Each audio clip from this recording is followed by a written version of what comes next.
E aí, pessoal, eu sei que o tema do vídeo é sobre refrigerante, mas na verdade não são apenas os refrigerantes, tá? São bebidas açucaradas. O próprio artigo referenciado utiliza Sugar Sweetened Beverages, ou seja, nós temos aqui como bebida açucarada o refrigerante.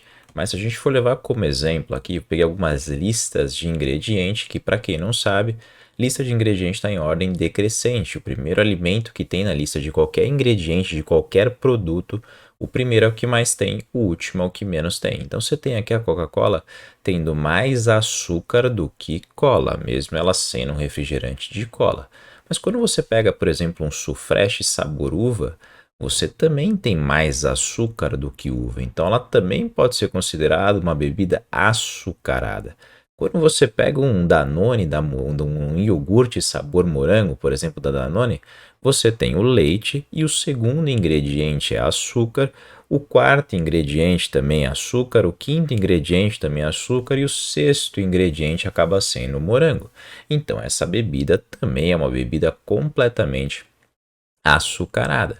E quando você pega um café, aquele café que você gosta de tomar e fala, me vê uma xícara de café com um pouquinho de açúcar, mas tem aqueles indivíduos que mergulham diversas e diversas quantidades de açúcar, também pode ser considerado uma bebida açucarada, uma bebida repleta de açúcar, tá? E o tema do vídeo é exatamente isso: qual que é a relação desse consumo exacerbado de bebidas açucaradas com o avançar ou o prejuízo de uma saúde, tá?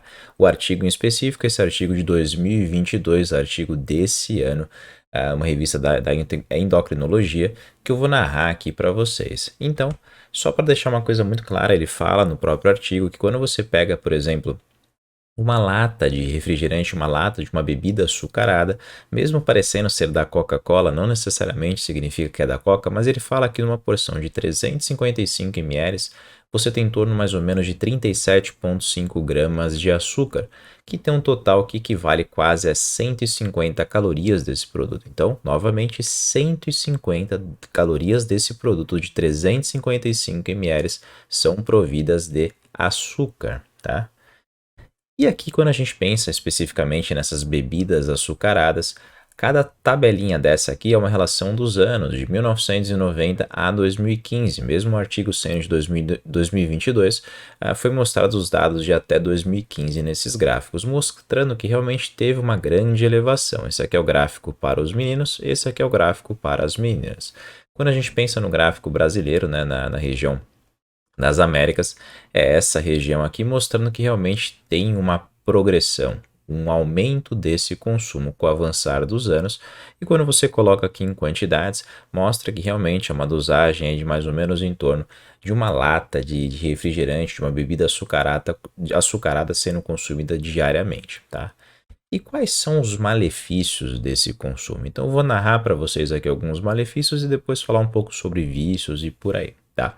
Então, aqui foi mostrado que só pelo simples fato de você adicionar uma lata de alguma bebida açucarada por dia é capaz de promover o ganho de 120 gramas de gordura por ano. Aí você fala, nossa, só isso? Calma, que eu estou pensando exclusivamente na adição desse produto no seu dia a dia. Não falei do pudim de leite, não falei de você consumir muito mais do que isso, tá? E aqui algumas pessoas falam assim: "Ah, Ciro, eu sou gordinha ou eu sou gordinho por uma questão genética, né? Minha família inteira é gordinha, então a gente come pouco, mas acaba engordando bastante."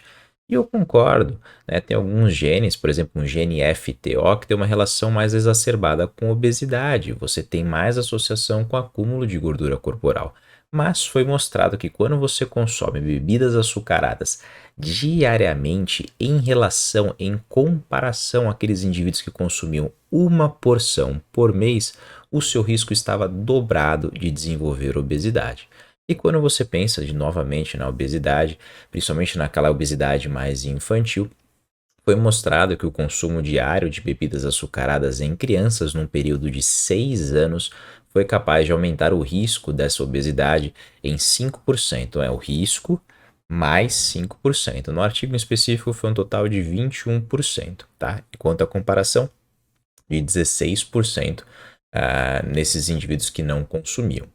E aqui relacionado sobre diabetes tipo 2, que quando você pega o consumo diário dessa bebida açucarada, você conseguiu elevar o risco em desenvolvimento de diabetes tipo 2 em 18%.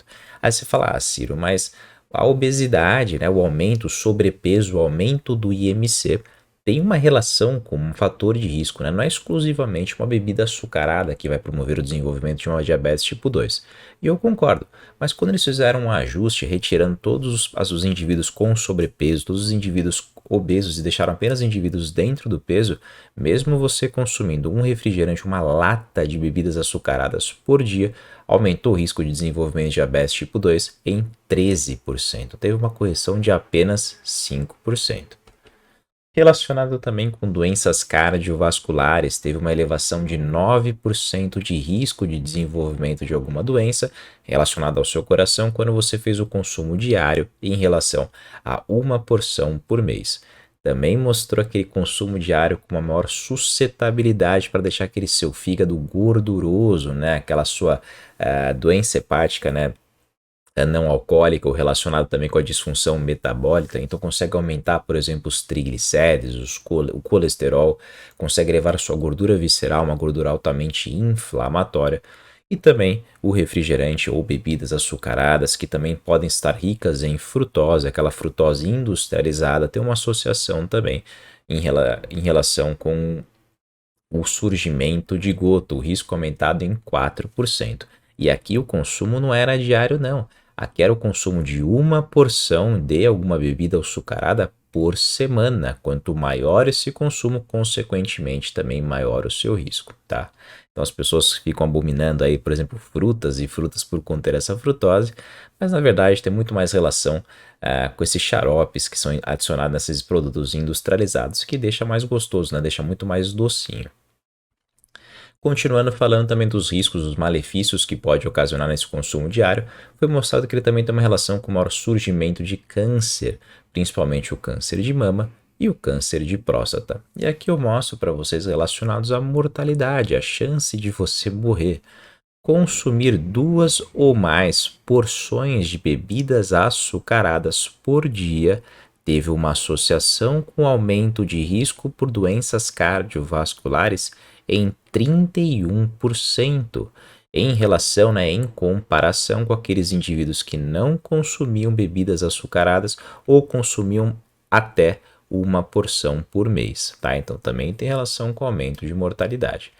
E eu entendo, algumas pessoas falam assim, ah, Ciro, eu sou viciado em açúcar. E na verdade, quando você pensa nas bebidas açucaradas, ela consegue estimular receptores opioides lá no seu núcleo accumbens que busca aquela sensação dopaminérgica, aquela sensação de busca de recompensa. Então você se sente bem, envolve um prazer referente a esse consumo, mas que não necessariamente isso vai induzir o aumento de vício, né? As informações sobre referente ao vício do consumo de açúcar, ela é um pouco conflitante quando a gente pensa em humanos, mas quando você pensa em animais, realmente tem essa associação bem direta, de quanto você leva mais o consumo, tem uma relação maior também com querer mais, né? E aqui só um resumão do que eu falei, né, para deixar que o seu corpo ele é completamente interligado. Então, a partir do momento que você induz o aumento de bebidas açucaradas, você consegue provocar uma hiperglicemia, se enche de açúcar na sua circulação. Isso pode provocar esses excessos de calorias líquidas, vai promover, por exemplo, um quadro de obesidade. E quando você tem uma obesidade, você tem um risco mais aumentado em pressão alta, resistência à insulina que pode se desenvolver, por exemplo, uma diabetes tipo 2, por uma inflamação, por uma dislipidemia, que é uma elevação do seu colesterol, no seu LDL, uma redução no seu HDL. Isso pode ocasionar também o desenvolvimento de síndrome metabólica, a diabetes tipo 2, que nem eu citei, doenças cardiovasculares ou até mesmo os cânceres associados a esse sobrepeso. Também vale lembrar que essas bebidas que são ricas em frutose pode também induzir o aumento de ácido úrico e, por sua vez, esse acúmulo de ácido úrico provocar a gota, da mesma maneira que pode estimular a lipogênese de novo lá no seu fígado para aumentar os triglicéridos, aumentar o colesterol, principalmente nessa região aí hepática, começa a acumular, provocando, por exemplo, aquela doença gordurosa não alcoólica, né? Ou também relacionado com disfunção metabólica, tá bom? Então é basicamente um resumão do que eu falei aqui para vocês hoje, né? Dos malefícios do consumo de bebidas açucaradas, que novamente não são apenas refrigerantes. E aqui relacionado sobre algumas substituições, o próprio artigo referenciado ele mostrou que uma, uma ideia interessante seria talvez substituir esse refrigerante açucarado por um refrigerante zero, tá? Aí alguns vão falar, ah, mas refrigerante zero faz mal. Tudo bem, mas você tem que colocar na bandeja o que faz mais mal. Faz mais mal consumir bebidas açucaradas ou bebidas sem açúcar. E o artigo fala que relacionado com peso, relacionado com diabetes e também com mortalidade, só de você fazer essa mudança, a associação ela é inversa, então poderia ser benéfico. Entretanto, já tem outras literaturas mostrando que quando você substitui por alimentos zero, vamos supor, vai uma Coca zero, você altera o seu paladar procurando, desejando mais alimentos açucarados, doces. Então, consequentemente, pode induzir uma possível compulsividade. E também vale lembrar que como é que fala? Esses adoçantes artificiais, eles têm um alto teor FODMAPs, né, que chama FODMAP mesmo, né, Food Map. Isso pode alterar o seu microbioma intestinal, a saúde, a saúde das suas bactérias intestinais. E seu intestino ele tem uma relação muito grande com absorção de nutrientes, com evacuação e também até mesmo com produção de triptofano que pode ser convertido 5-HTP e ter uma relação direta lá do seu cérebro relacionado, por exemplo, com transtornos comportamentais, ansiedade, esquizofrenia, tem relação também com a produção de serotonina, então tem relação com o seu libido, com a neurotransmissor da serenidade e também a produção de melatonina para induzir uma boa noite de sono. Então também você quer desejar uma boa saúde intestinal. E realmente o que o artigo fala é que o ideal, né, quando você pensa em bebida, ele até fala um pouco mal sobre sucos de fruta, né, que o ideal seria você realmente consumir a fruta in natura mesmo, que tem um teor de fibra, não tem um excesso de caloria, mas que realmente o ideal seria você tentar substituir essas bebidas açucaradas pelo melhor líquido que realmente tem, que acaba sendo a água. E foi mostrado que uma simples troca, então vamos supor que o indivíduo consumia lá 10 porções, né, 10 latinhas de refrigerante por dia, e ele tirava uma dessas latinhas e colocava uma latinha de água. Então, uma troca de 1 para 1. Apenas de 1 para 1. Durante 4 anos, você teve uma redução de meio quilo de gordura corporal, tá? Só nessa troca de 1 para 1. Então, imagina se você trocar mais, você aumentar muito mais a ingesta de água. E foi mostrado novamente que essa simples troca de uma lata de refrigerante por dia por uma lata de água também reduziu o seu risco de desenvolvimento de diabetes tipo 2 em 8%. Tá bom? Então é só para falar alguns malefícios relacionados ao refrigerante, relacionado também com bebidas açucaradas. Espero que vocês tenham gostado e até o próximo vídeo.